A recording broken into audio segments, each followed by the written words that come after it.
So আমার মোটামুটি হয়ে গেছে স্কিন কেয়ার।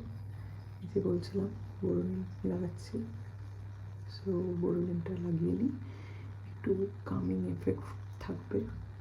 ইরিটেট করছে তো একটু, যাই হোক।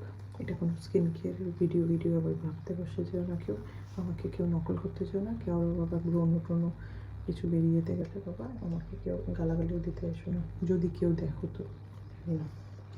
এটা তো যাই হোক। আচ্ছা, আমি যেটা ভাবছিলাম, আমি বাংলায় কেন কথা বলছিলাম, আমি কেন হিন্দিতে কথা বলছি? যেহেতু আমি এমনিতে যখন আমি নিজের সঙ্গে আয়নাতে কথা বলি না, তখন আমি কিন্তু বাংলাতেই কথা বলি নিজের সঙ্গে। তো তাই ভাবলাম, আর অ্যাকচুয়ালি কি, আমি হচ্ছি বেঙ্গলি আর আমার হাজব্যান্ড হচ্ছে গিয়ে পাঞ্জাবি। তো বাড়িতে আমরা সবসময় হিন্দিতেই কথা বলে থাকি, ঠিক আছে? তো কিন্তু আমি তো এখানে বললাম যেটা, আগের ফার্স্ট ভিডিওটা যদি দেখে থাকো তো বুঝতে পারবে যে কেন আমি হঠাৎ করে এইরকম ভিডিও করে কথা বলছি। যাই হোক, আমার ভয় পাওয়ার কিছু নেই। আমাকে আমার আমার আমার গণেশ ঠাকুর আছে। I have immense faith on him.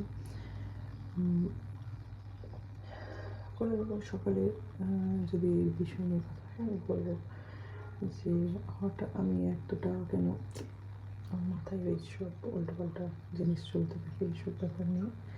যাই হোক, এই হলো ব্যাপার। হয়ে গিয়েছে আমার স্কিন কেয়ার, ব্যাস ঘুমোতে যাবো।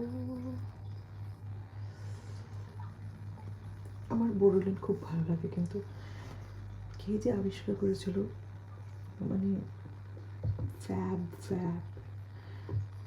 ট্রাস্ট মি, বিশেষ করো এই মানে এখন এত ফ্যান্সি নাম বেরিয়েছে, রেটিনাল সেই, আমার মনে হয় এর থেকে কিছু ভালো হতে পারে না। I have no clue, I have zero knowledge about any skin care product. যেটা আমার মুখে স্যুট করে আমি সেটাই লাগাই। কিন্তু আমার মনে হয় বোরোলিনের থেকে ভালো কিছু তো না, অ্যান্টিসেপটিক তো আছেই, অ্যান্টি এজিংও আমি বলবো দারুণ দারুণ, বিশেষ করে শীতকালে আর দিল্লির শীতে উপর, তার উপরে উফ। চলো, বাই, গুড নাইট। এখনো হয়নি নাকি? ও 3 মিনিটের না? আরে কী করেছে এখন এখান থেকে